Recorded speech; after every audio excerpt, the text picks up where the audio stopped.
5 questions for Southside Wrestling. I am joined by Mr. Zack Sabre Jr. Zack, thank you very much for joining me, sir. The pleasure is all mine, thank you. First and foremost then, you are representing the UK, overseas and mainly Japan. How important is it for you to fly the flag for this country?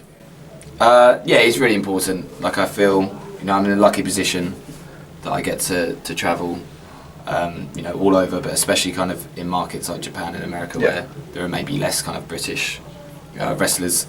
So yeah, it's really important. Growing up, I was a huge fan of sports, so it's kind of nice on a very smaller scale if I can kind of, have visibility as being someone from Great Britain who's doing well. Another thing that you are famous for and an ambassador for is that technical British style, and you're keeping that very much alive. What was the decision, said, right, I'm going to be a technical wrestler? What was it about technical, proficient wrestling that really appealed to you?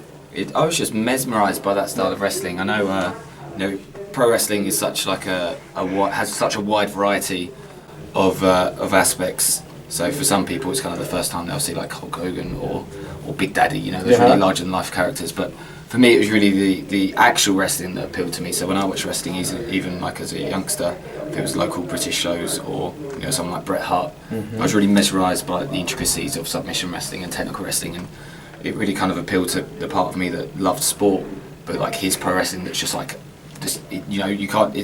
It looks like a sport, but then it's unlike anything else. So so that aspect definitely really appealed to me, like the intricacies and the real grappling part, because I was never proficient, but I always enjoyed like karate and judo and those other things. So I kind of like saw pro wrestling as like the most incredible extension of that. So do you think then, Zack, with the rise of UFC, that technical wrestling is the future of professional wrestling? I think it's probably helped general public to have an understanding of perhaps submission holds and striking, but I think pro wrestling should always be pro wrestling. Okay. I think if you look back 30 years ago at some of the lightweights and the welterweights, kind of your Steve Gray and Johnny Kids, like someone gets me in a wrist lock, the easiest way to get out of it would be to get the ropes or to forearm someone. But the real skill and art of pro wrestling, and that's where it comes in, that we're trying to entertain the crowd too. Yeah. So I see it as a genuine test of myself to try and come up with the most innovative or kind of creative escape or reversal or submission to that obviously serves a purpose too, but is obviously still trying to entertain a paying audience. So I think right balance. But I'm sure combat sports will kind of help educate people, but I think pro wrestling should have its own identity. Okay. Is there a fantasy opponent? If I could wave a magic wand now and say, right, you can wrestle this man or woman, who would it be?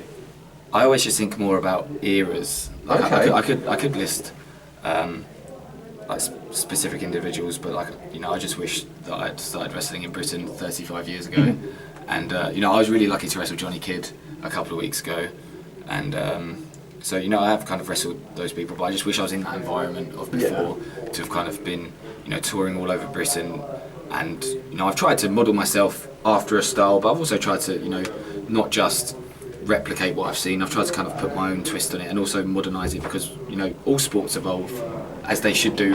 I think we kind of got cheated out of seeing how British wrestling would have evolved, because 88 was just taken off TV, so I think it would have evolved. It wouldn't have just stayed the same. It was pro wrestlers are very innovative, but I would love to have been transported there, or kind of at that point where test yourself in that environment, test myself, or gone to Stampede, and really before you with technology kind of aware of stuff, just kind of be, right, you're going to go to Canada for a month, and just really throwing yourself in. So I would have loved to have kind of been part of a different era.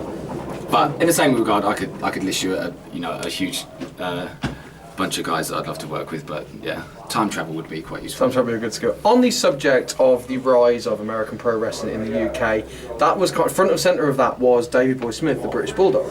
There's a big hot potato at the moment about his claim to be a Hall of Famer. What's your take on that? Well, I think it's I had to double check that he wasn't already. Well, It seems baffling that he's not. Undoubtedly, the rise of American wrestling, is completely owed to the presence and the talent of British Bulldog. I think no one can talk about that night in Wembley without mentioning Davey Boy. So it's got to be a matter of time, surely. I genuinely can't believe that he's not in it already, and I'm sure it's not gone unnoticed. Fantastic. Well, Zack Sabre Jr., thank you very much, sir. It's been a pleasure.